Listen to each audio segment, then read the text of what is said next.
2-3 दिन से तेज हवाएं चलने की वजह से हमारे जितने भी घोड़े हैं और 1-2 गाय के भी आंखों में कुछ दिक्कत हो रही है। वो दिक्कत क्या है? जैसे धूल मिट्टी उड़ती है, कुछ गंदगी वगैरह आंखों में जाती है ना, तो पशुओं की आंख में से पानी आ रहा है।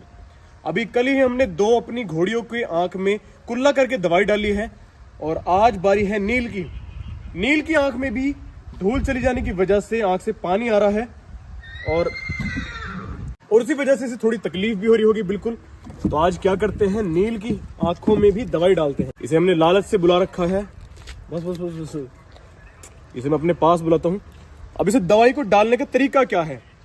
इस दवाई को अगर हम ऐसे डालेंगे या फिर इसकी आंख में ऐसे डालने की कोशिश करेंगे, ये बिल्कुल भाग जाएगा और दूसरी बार आएगा भी नहीं। इसलिए करना क्या पड़ेगा, इस पानी को मुंह में थोड़ा सा पीना पड़ेगा, मतलब मुंह में भरना पड़ेगा और उसके बाद कुल्ले के द्वारा इसके आंख में डालना पड़ेगा। ये एक बहुत तरीका है, ये देशी तरीका है, उससे चला जाता है।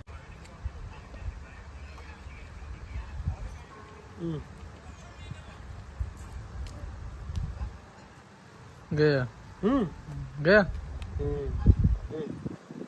इस आंख में इधर इधर इधर इधर इधर। गुड, क्या बात है, क्या बात है। बस और भी डाल दे, थोड़ा थोड़ा और भी डालूं? अब समझ गया, अब नहीं आएगा। लेकिन दोनों आंखों में जा चुका है। इसमें हमने थोड़ी सी दवाई डाली है जिससे कि मुझे तो नुकसान बिल्कुल नहीं होगा, लेकिन नील को फायदा जरूर होगा। थोड़ी सी और डाल देता हूँ जिस आंख में ज्यादा दिक्कत थी।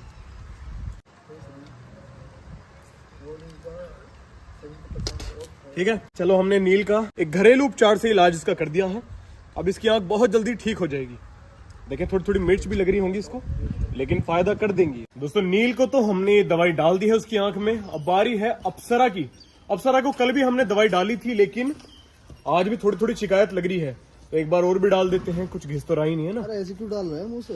इंजेक्शन नहीं डाल सकते क्या सर? इंजेक्शन का डर ये है कि घोड़ों को पता होता है कि इंजेक्शन क्या चीज है, और इंजेक्शन में लोड करते ही दवाई वो जब पास चलेंगे ना उसके, वो अपने आप समझ जाती है और फिर छक्के मार दे। हाथ से ऐसे डालती है तो इतनी देर में तो वो समझ भी जाती है। यूं मुंह घुमा लेगी। घोड़े में फुर्ती बहुत होती है। इसके रोज डल रहा है, ऐसे पता लग रहा है रोज मुंह से डल रही है, तो ऐसे नहीं हटने का मुंह से। नहीं, मुंह से नहीं हटने का। ऐसे हाथ फेरते फेरते इंसान जाता तो है इसके पास पानी पानी पिलाने, कुछ चारा वारा करने, तो मुंह से कुल्ला कर दो। घोड़े के दिमाग से खेलना पड़ता है इसमें। पागल हो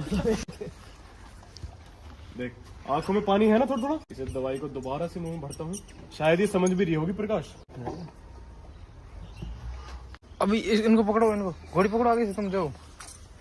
मेरे मुंह पर नहीं आएंगे। इसके लिए पकड़ लगा। क्या बात है, गया।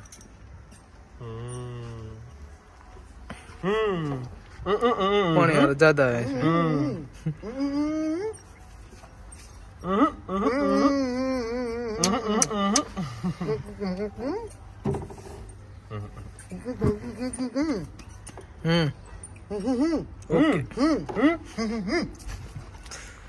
गया।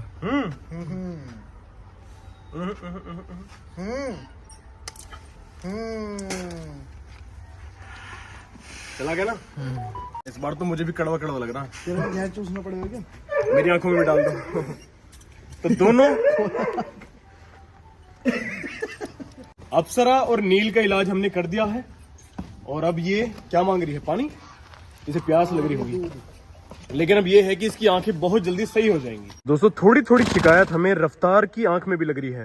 ये गीली हो रही है ना, तो अब एक काम करते हैं, इस पानी को थोड़ा सा इसकी आंख में भी डाल देते हैं। ठीक है प्रकाश?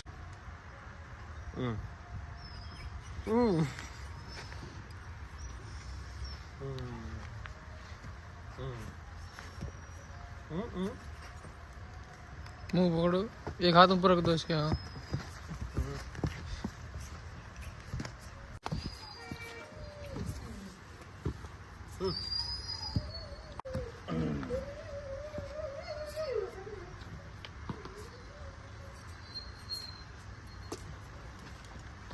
गया, ठीक है।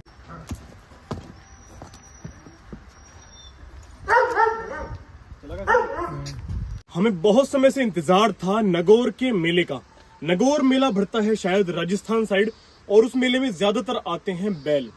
हमारा मन था कि वहां जाएं, वहां देखें। बताया जाता है कि वहां पर बड़े से बड़े बैल, छोटे से छोटे बछड़े और भागने वाले, सुंदरता में दिखाने वाले हर तरह के वहां पर बैल आते हैं। लेकिन दोस्तों हुआ ये है कि हमारा ये प्लान जो था ये सक्सेसफुल नहीं हो पाया। किसी कारणवश हम वहां पर नहीं जा पाए।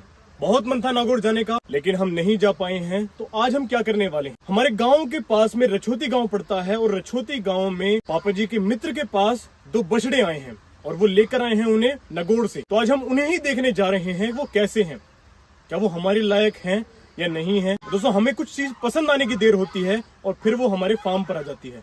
तो हमें वो देखने हैं कि वो बछड़े किस तरह के हैं। सुना है 2 बछड़े आए हैं, अब पता नहीं काले हैं सफेद हैं। हमें वहां जाकर देखना है किस तरह के वो बछड़े हैं। नागौर से आए हैं तो जाना तो बनता है। चलते हैं बाबा जी, मैं, अंशुल और पापा जी, और देख कर आते हैं। चलो चलो चलो चलो। यहाँ पर ये हमारे छोटे छोटे भाई आए हैं मिलने के लिए। ये बहुत समय से मेरे साथ हैं। जब युवराज था ना हमारे पास, सबको याद है ना, युवराज, पंछी, हीरा। तो बोलो गंगे माई की। चलो ठीक है, फिर मिलते हैं। ठीक है, फाइनली हम पहुंच चुके हैं रछोती गांव में और यहीं पर वो 2 बछड़े हैं जो कि नागौर के मेले से आए हैं। सबसे पहले है ये सफेद बछड़ा। बताया जा रहा है कि अभी ये ऊना है। ऊने की उम्र आप अपने आप अंदाजा लगा सकते हैं, लेकिन अभी इसके छोटे से सींग भी नहीं आए हैं, तो उम्र का अंदाजा इसी चीज से लगता है। नागौर हमारे इलाके से काफी दूर पड़ता है। वहां से यहाँ तक का सफर लगभग 20 से 22 घंटे का है। ये बछड़े जिस गाड़ी में आए हैं वो लगातार चलती रही है और ये बछड़े वहां से खड़े होकर ही आए हैं। तो इसलिए ये बछड़े ज्यादा कूद नहीं रहे, ज्यादा उछल नहीं रहे हैं। वरना ऐसा कहा जाता है कि नागौर के चाहे बैल हो चाहे बछड़े, कोई भी इंसान उनके पास जाने की कोशिश करता है, उनके अंदर एक करंट सा आ जाता है और वो बहुत ज्यादा उछल कूद करते हैं।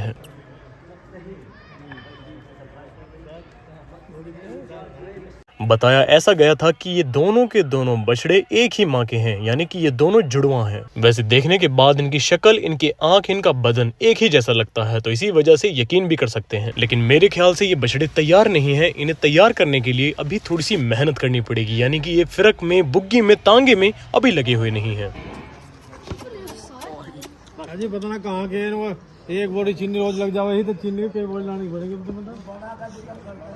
और तीसरा बछड़ा जो आप ये देख रहे हैं, मैं आपको बता दूं, ये दिखने में सबसे कमजोर है, लेकिन इसके अंदर मरोड़ इन दोनों से भी ज्यादा है। तो ये थे नागौर से आए हुए 2 बछड़े, जो कि अब तो काफी खूबसूरत हैं ही, लेकिन बड़े होने के बाद इनकी खूबसूरती देखने लायक होगी। फिलहाल इस वीडियो में इतना ही, लेकिन कल की वीडियो देखना बिल्कुल मत भूलना, क्योंकि कल हमारी फैमिली के बहुत सारे सदस्य फार्म पर आए थे, जिनके साथ फार्म पर खेलने कूदने में बहुत मजा आया। लेकिन सबसे ज्यादा मजा आया हमारी दादी के साथ। अभी जब मैं पूरी रफ्तार में भगाऊंगा, भैया भगाओ मत, गिर जाएंगे।